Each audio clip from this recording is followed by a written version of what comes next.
40 घंटा पहले आरआरबी ने ऐसा बेतुका फरमान जारी किया जो इस प्रोटेस्ट में नहीं था उसको। आप मीडिया वाले हैं, चूंकि आप लोग क्या है कि एग्जाम का टेक्निकलिटीज को आप लोग उतना अच्छा से मतलब नहीं समझ पाते जितना, क्योंकि हम लोग को दिन भर पढ़ाना है वही समझते हैं। टेक्निकलिटी क्या है कि इस आंदोलन में केवल एनटीपीसी के लड़के विरोध कर रहे थे, जिनकी संख्या बहुत ज्यादा नहीं थी।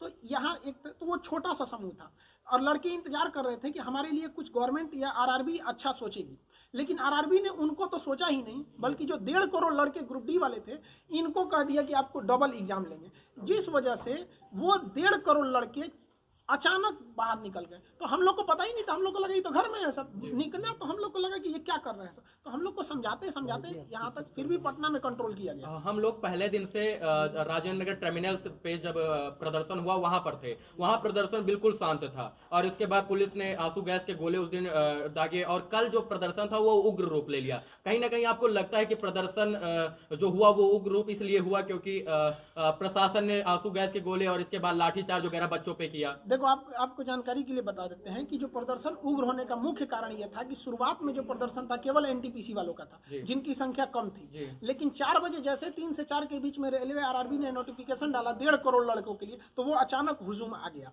जिस वजह से प्रदर्शन अचानक उग्र हो गया यहाँ पर। क्योंकि उन लोगों ने इस प्रदर्शन का क्या स्वरूप होगा, विरोध का? देखिए ये अब आंदोलन अब अपनी जगह पे नॉर्मल हो जाएगा। प्रधानमंत्री जी को धन्यवाद कहते हैं कि वो इसमें इंटरफेयर किए, काश 40 घंटा पहले करते, किसी को कोई तकलीफ नहीं आता।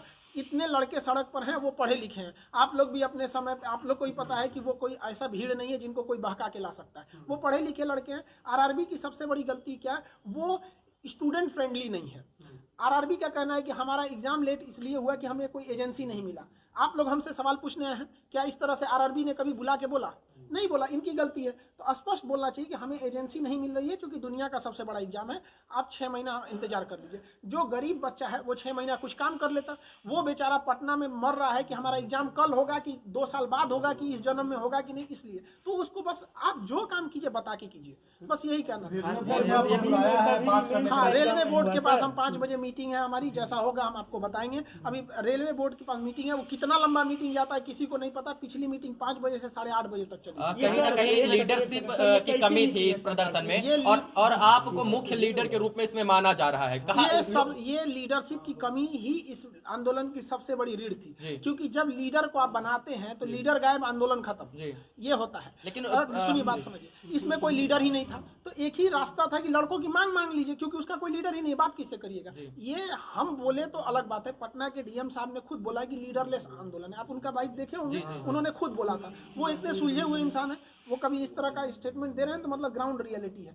ये लड़कों की अचानक हम बता रहे हैं ना, 40 घंटा पहले आप किसी को नोटिफिकेशन देंगे, किसी का हॉस्पिटल में मरीज है, अगर वो मर गया है तो डॉक्टर आके किसी को कह गए तुम्हारा मरीज था मर गया, बवाल नहीं कर देगा? मर जाता है ना हॉस्पिटल में तो प्रोटोकॉल होता है कि उसको आदमी पहले बोलता है कि सीरियस है, ऑक्सीजन पे गया, फिर आधा घंटा बाद बोलेगा वेंटिलेटर पे, फिर कहेगा भगवान से दुआ कीजिए, फिर कहेगा कोमा में मर चुका है, लेकिन वो आधा 1 घंटा डिले करता है ताकि आपके अंदर सहनशीलता है। तो आपको आराम से कहना चाहिए, आप स्टूडेंट फ्रेंडली ही नहीं है। यहाँ पर आरआरबी के लोग गाड़ी और ऑफिस के सेवा कभी सड़क पे उतरे तब तो समझ में आएगा स्टूडेंट की क्या समस्या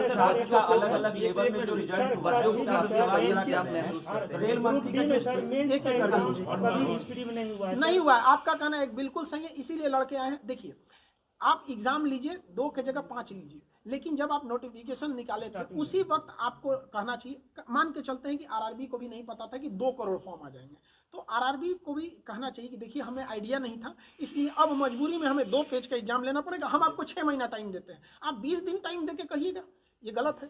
आरआरबी की केवल एक गलती है कि वो फाइनल डिसीजन अपने ऑफिस में बैठ के लेके लड़कों को दे देता है, लो मानो। तो ये नोकिया का जमाना नहीं है कि आप जो बोल देंगे चल जाएगा, अब ये जमाना है 5G हो गया है, सारे लड़के पढ़े लिखे हैं, सोशल मीडिया छोटे से बात को नेशनल लेवल तक पहुंचा देता है।